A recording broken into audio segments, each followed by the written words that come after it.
am back from my workout. I survived, and now it's time for the regular breakfast that I always have because I'm a boring person. But honestly, you can change it up and it's so good. I'm going to make a, guess, smoothie bowl. So let's do it.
It is currently snack time and I'm gonna enjoy this delicious strawberries and chocolate. How amazing does this look? All it is blended dates, cacao, and coconut butter.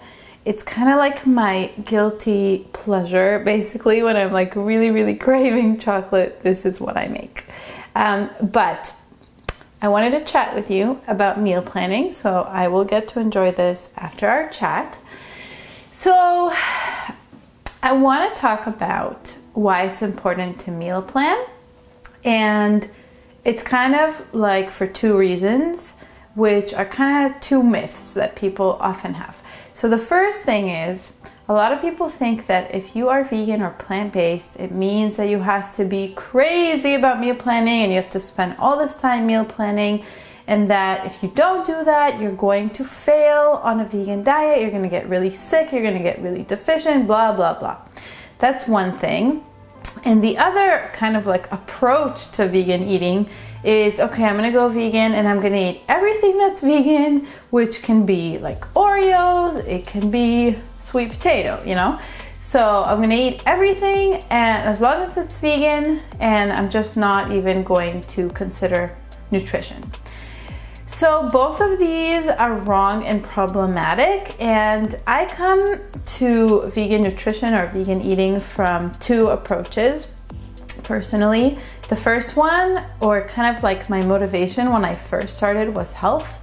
And I was really driven, some of you probably know by my mom's story when she got sick and she healed herself through nutrition. So that really drove me to get excited about vegan food.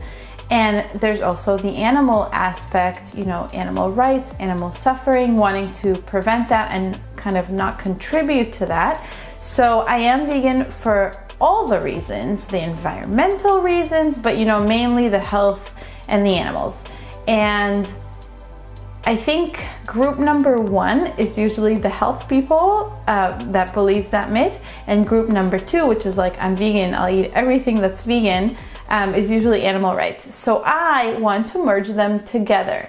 I think that you should eat vegan, absolutely. Avoid animal products for your health and for the animals, but be careful about your choices. And I'm saying this not to say that like vegan eating is, you know, this really crazy diet that you have to really be stressed about because it's so unhealthy and you have to take all these steps to make it healthy or to make sure that it's healthy. And I really get frustrated, like watching, I watch this nutritionist, it's not the first time, this happens all the time, like these really well-meaning nutritionists or dietitians that are like, you know, I would never recommend anyone to go vegan because they would be so deficient and they would have to put in so much time to make sure that they aren't. It's ridiculous. It's just bullshit. Like, I'm sorry, but it is, because eating any other diet is actually less healthy than eating a vegan diet. And planning your food is just smart as a human being. That's all, you know, no matter what you're eating, you need to plan it because, you know, there's certain nutrients that are very important to consider that we just have to plan that out. And it has nothing to do with eating vegan. And it's not that if you're vegan, especially, you have to plan. It's absolutely not. It's just like be smart and plan. So on the blog today, I put together a really awesome post with all of these different nutrients that you should consider, as well as the foods that you can get them from. And you can go check that out. I'm gonna link it up here as well as in the description box. And there's also types of meals that you can create to put all of these great nutrients and foods together. And here's the thing, okay? So this is actually super exciting. This is where I get extra excited about plant-based eating, is like the merging of the food and the nutrition together, because this is the cool part. This food, the food that's so good for us and the food that we need to eat every day, is actually the most delicious thing in the world. That's the secret. That's why I love being vegan. And that's why I know, like, if you're intimidated or you're thinking, okay, I think this is healthy, I saw a documentary, maybe you watch What the Health, or you heard that it's healthy, but you're not sure and you're a little bit nervous and maybe you're overwhelmed, you know, maybe you think that you're gonna have all these deficiencies like all these dietitians are telling you. I'm here to tell you that this is actually the best way to prevent disease. And it's so delicious, it's so easy. Just once you understand what nutrients you need, it actually translates to just a few simple, delicious foods and meals. So there's nothing to worry about. This is the most fun ever. And I personally don't meal plan so much anymore because I have these foods in my mind already. So they're always there when I'm making my meals and when I'm thinking of the types of meals that I'm gonna eat. But in the beginning, I definitely did meal plan. So in the blog post, you'll see I've linked my 1 month vegan meal plan. It's called Deliciously Planty. And it's so wonderful because I've taken into account all of the nutrients that you need, and you can just download it and not stress about it. You can just follow the meals there and you'll get the nutrients that you need throughout the week. So check out that blog post. I'm sure you're going to learn so much from it, and I will catch you at dinner. And now I'm gonna go devour these. Bye. It is now time for the best meal of the day, and it's dinner. But before that, I'm gonna take my B12. Can you see this? This is what everybody takes because it's got good ingredients, but it's almost out, which is a good thing because this is actually methylcobalamin, and Dr. Greger recommends cyanocobalamin. So I'm gonna switch to this one, which is not as good. I think it's got some things that I'm not very much a fan of, like vegetable magnesium stearate. But this is the only absorbable form that they've found that is definitely absorbable. So I don't want to run into a B12 deficiency. Therefore, I'm going to switch into this when this is done. And now I'm going to make bowls. This is basically my favorite dinner of all time. I pretty much make this every night because it's so versatile. You can put in a million different things. And lucky for me, I have meal prep. So if you want to watch my meal prep video I made last week, which had a lot of wonderful and helpful tips, I will link that for you below as well as up here. It's such a great habit to have to meal prep because then you have all these things ready and it's very quick. The only thing I have to cook, which I could have totally meal prepped, but I didn't, is sweet potato. So I'm not perfect, it's all good. I'm gonna bake them right now, and I'm actually going to make more than I need so then I have them for other days because I love sweet potatoes. We eat quite a lot of sweet potatoes around here.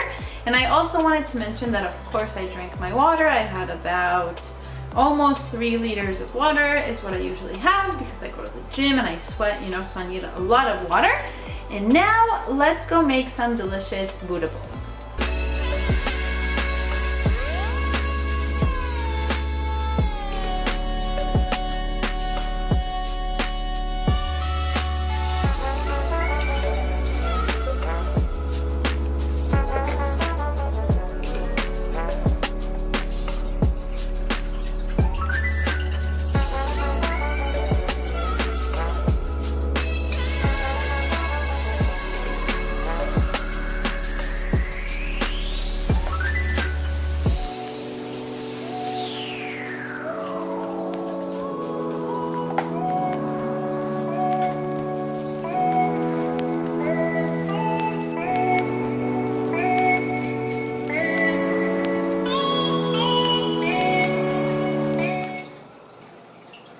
So now I want to show you how to make a salad dressing real quick if you even don't have a blender.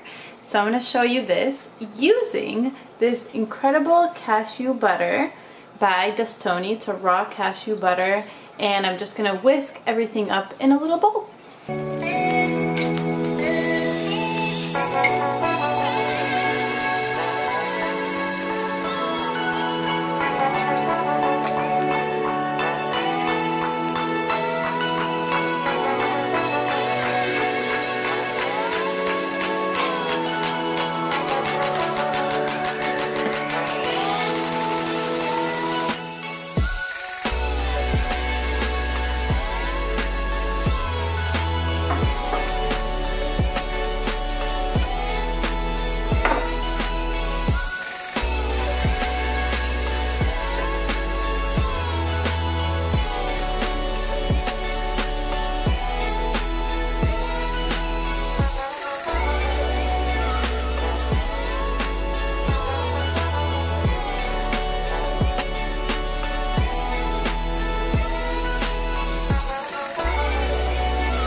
That dressing turned out so good, and I literally made it on the fly, so I will definitely include a recipe for this bowl in the description box as well as that dressing because it's so good.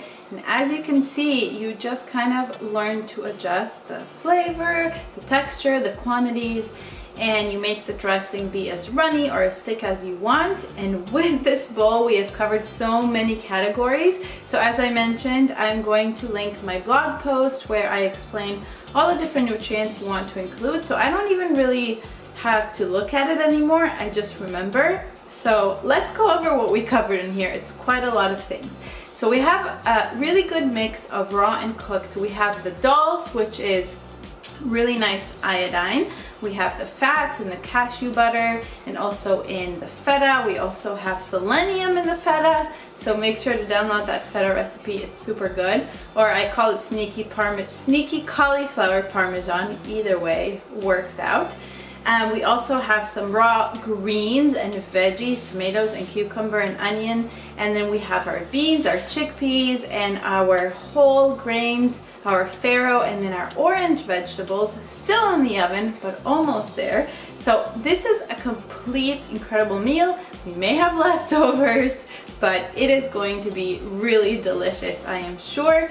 So be sure to check out the blog post and know how easy it is if you just kind of have that awareness of all the different nutrients in your mind to make such a meal that is really, really satisfying, because your body is going to get all of the nutrition that it needs and the flavors and the textures. It's like a perfect mix. I am so excited to eat this.